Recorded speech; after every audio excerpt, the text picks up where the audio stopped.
میں اللہ کی پناہ چاہتا ہوں شیطان مردود سے۔ شروع اللہ کا نام لے کر جو بڑا مہربان نہایت رحم والا ہے۔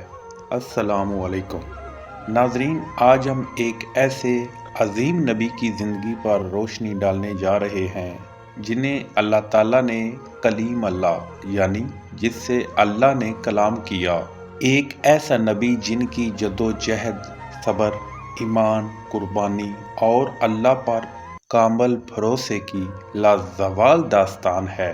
جی ہاں، وہ عظیم نبی ہیں حضرت موسیٰ علیہ السلام۔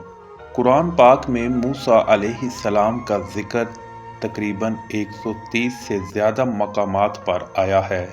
ان سے متعلق سب سے زیادہ واقعات بیان کیے گئے ہیں تاکہ امت محمدیہ صلی اللہ علیہ وآلہ وسلم ان سے سبق حاصل کریں۔ بنی اسرائیل مصر میں غلامی کی زندگی گزار رہے تھے۔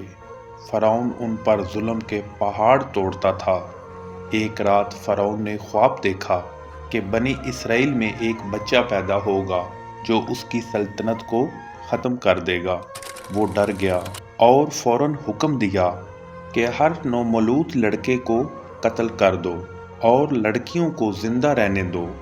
اللہ تعالیٰ نے فرمایا کہ فرعون مفسدوں میں تھا اور اللہ تعالیٰ چاہتے تھے کہ جو لوگ ملک میں کمزور کر دیے گئے ہیں ان پر احسان کرے اور ان کو پیشوا بنائیں اور انہیں ملک کا وارث کریں اور ملک میں ان کو قدرت دیں، اور فرعون اور حامان اور ان کے لشکر کو وہ چیز دکھا دیں جس سے وہ ڈرتے تھے۔